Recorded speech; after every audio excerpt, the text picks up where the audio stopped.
네, 지금 저희들 창세기 24장 말씀을 계속 묵상하고 있습니다.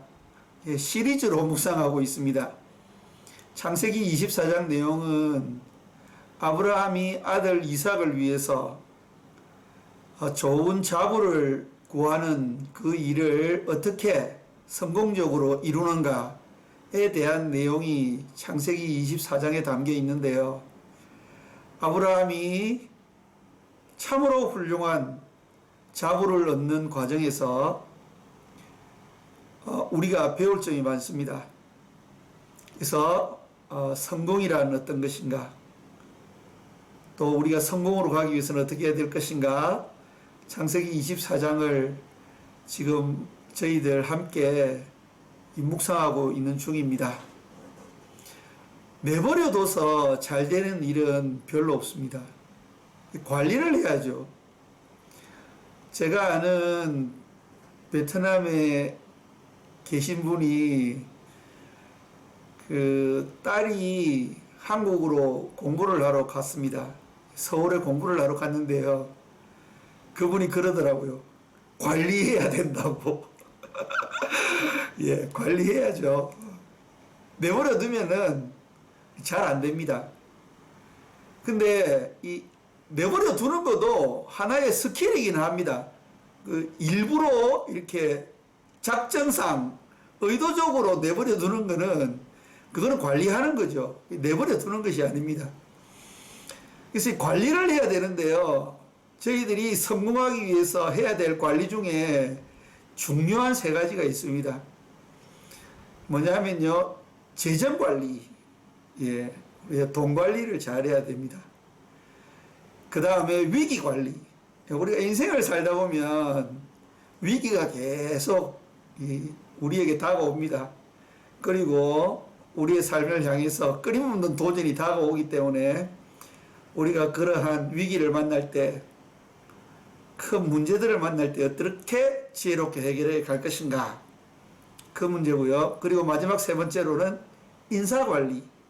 사람들을 어떻게 관리할 것인가, 아내를 어떻게 관리할 것인가, 남편을 어떻게 관리할 것인가, 자녀들을 어떻게 관리할 것인가, 친구들을 어떻게 관리할 것인가, 그리고 직원들을 어떻게 관리할 것인가, 사역자들을 어떻게 관리할 것인가, 그리고 조금 오버해서 이야기하면 사장을 어떻게 관리할 것인가, 나의 상사를 어떻게 관리할 것인가. 지혜가 필요합니다. 인사관리가 참 중요합니다. 사람을 어떻게 관리할 것인가.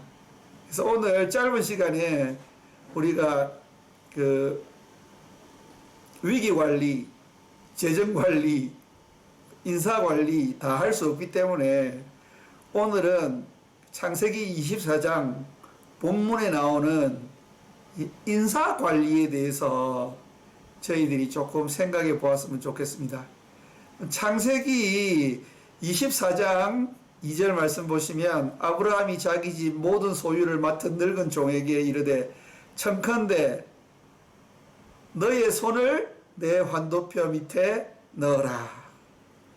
이게 이제 서로 약속하는 행위죠.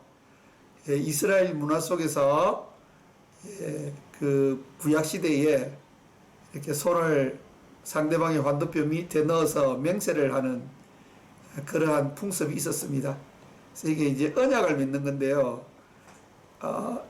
내가 너를 보내어서 자부를 구하기를 원하는데 네가 나의 녹을 먹는 그런 나의 집 사람으로서 가서 좋은 자부를 구해줄 것을 내가 믿으니 너도 가서 최선을 다해서 나의 자부를 좀 구해다오 라는 그러한 약속을 하고 있는 거죠. 여기 보면 아브라함이 어떤 사람 보냈습니까? 모든 소유를 맡은 늙은 종이라고 그랬습니다. 자, 여기서 저희들이 조금 느낄 수 있는 감은 아브라함이 평범한 부자가 아니었습니다. 갑부였죠. 그러면 그의 재산이 엄청 많았습니다. 그리고 또 가축들도 엄청 많았고요. 그런데 그 모든 소유를 맡아서 관리하는 종이라고 그렇게 되어 있습니다. 얼마나 훌륭한 사람이었는지를 저희들이 알 수 있죠. 우리가 아무렇게나 이렇게 일을 다른 사람에게 맡기지는 않지 않습니까? 딱 보고 맡길 만한 사람한테 맡기죠. 그리고 나이가 많았다라는 그 내용이 이 본문 속에 있는데요. 늙은 종이라고 기록되어 있습니다. 이 늙었다는 이 히브리 말은 나이가 들었다는 그러한 의미도 있지만은 경륜이 많다는 그런 의미가 있습니다. 그래서 셋머리 앞에 일어서라. 나이 많은 사람을 존경해야 되는 이유는 나이 많아가지고 힘이 없어서 일은 잘하지 못할지 모르지만은 그가 인생을 살아오면서 쌓은 그 지혜가 있거든요. 그래서 흰 머리 앞에서 일어서고 머리가 희끗희끗한 그러한 나이 많은 사람을 존경해야 되는 것입니다. 그래서 이 굉장히 경륜이 있는 사람이라는 거죠. 이 사람을 보냈다는 겁니다. 여러분, 만약에 지혜가 없고 신실하지 못하고 말만 앞서고 설치는 사람을 보냈으면은 어떤 자부를 구해왔겠습니까, 여러분? 리브가와 같이 그렇게 믿음이 좋고 정말 훌륭한 자부를 구해왔겠습니까? 사람이 중요합니다. 그래서 인사는 만사다라는 그런 말도 있지 않습니까? 사람 때문에 흥하기도 하고 사람 때문에 망하기도 합니다. 사람 때문에 기회를 잡을 수도 있고 사람 때문에 기회를 놓칠 수도 있습니다. 심지어는 사람을 잘못 만나면 큰 봉변을 당할 수도 있습니다. 그래서 내가 어떤 사람과 관계를 맺고 있느냐가 굉장히 중요합니다. 그래서 내가 어떤 사람과 친분을 가지고 있고 어떤 관계를 가지고 있느냐 라는 것이 굉장히 중요한 거죠, 여러분. 자, 여러분들 주위에는 어떤 사람이 포진하고 있습니까? 여러분들은 어떤 사람들을 만나고 있습니까? 그런데요, 내가 만나고 있는 사람이 어떤 사람인가 라는 것보다 더 중요한 것이 있습니다. 그게 무엇입니까? 내가 어떤 사람인가. 그게 중요한 겁니다, 여러분. 아브라함이 믿음도 없고 정말 악하고 밑에 있는 사람들 등쳐먹고 부리기만 하고 월급도 제대로 안 주고 자기 배만 채우면 아브라함을 섬기고 아브라함의 일을 대신 봐주는 그러한 사람들이 아브라함과 함께 오래 있을 수 있었겠습니까? 주변에 좋은 사람이 많다는 것은 내가 좋은 사람이라는 것을 말해주는 거죠. 선교를 하다 보면은 많은 선교사님들하고 이렇게 교제를 합니다. 그러면은 와서 사역자들을 욕하는 분들이 계세요. 사역자들을 보면 이가 갈린다 막 그렇게 이야기하는 분도 있어요. 사역자들이 왜 선교사들이 이가 갈리게 하겠습니까? 어떤 문제가 일어나면은 그 문제를 분석하기보다는 나 자신을 먼저 분석하는 것이 지혜 있는 태도라고 저는 생각합니다. 나 자신이 중요한 거죠. 그래서 내가 어떤 사람인가를 잘 생각해 봐야 됩니다. 일이 정말 치독실이 잘 안 되잖아요. 그러면은 내 생각을 한번 점검을 해 봐야 됩니다. 내가 어떤 사고를 가지고 있는가, 내가 생각하는 것이 맞는가 한번 생각을 해봐야 됩니다. 왜냐하면 모든 것이 나 자신으로부터 나오기 때문이거든요. 그런데 사람은 항상 자기에게는 관대합니다. 그리고 남에게는 아주 스트릭트합니다. 그게 바로 사람이죠. 그래서 항상 문제가 생기고 일이 잘 안 풀리면 남 탓을 합니다. 남 탓을요. 아이고, 부모님을 잘못 만나서 그렇다는 둥, 남편을 잘못 만나서 그렇다는 둥,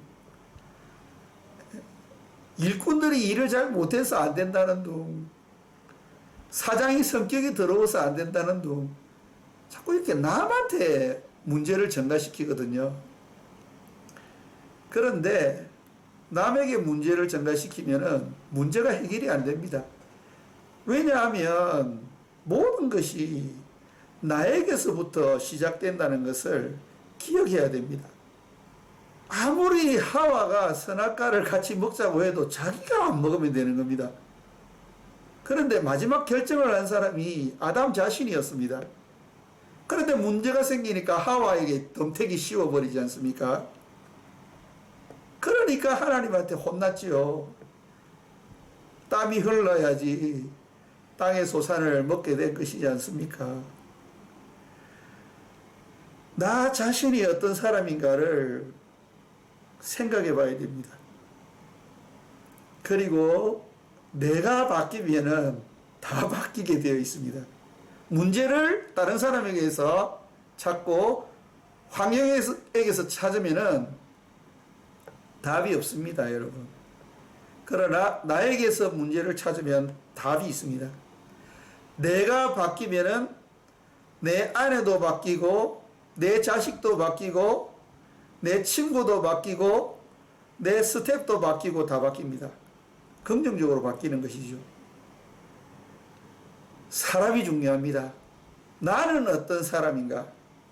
그리고 내 주변에 나와 관계를 맺고 있는 사람은 어떤 사람인가를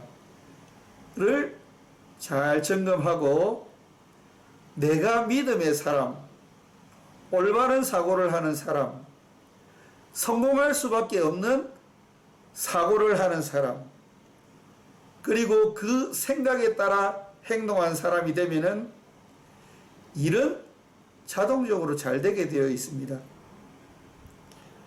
오늘 아브라함이 자기 집의 모든 소유를 맡은 늙은 종을 선택하고 그 종을 자부 구하는 일에 투입을 했습니다. 그때에 우리가 잘 알듯이 정말 믿음이 좋고 훌륭한 자부 리브가를 구하게 되었습니다. 아브라함은 자부 구하는 일에 성공하게 된 거죠. 사람이 답입니다. 그리고 가장 중요한 사람은 나 자신이라는 것을 저희들 모두 꼭 기억했으면 좋겠습니다.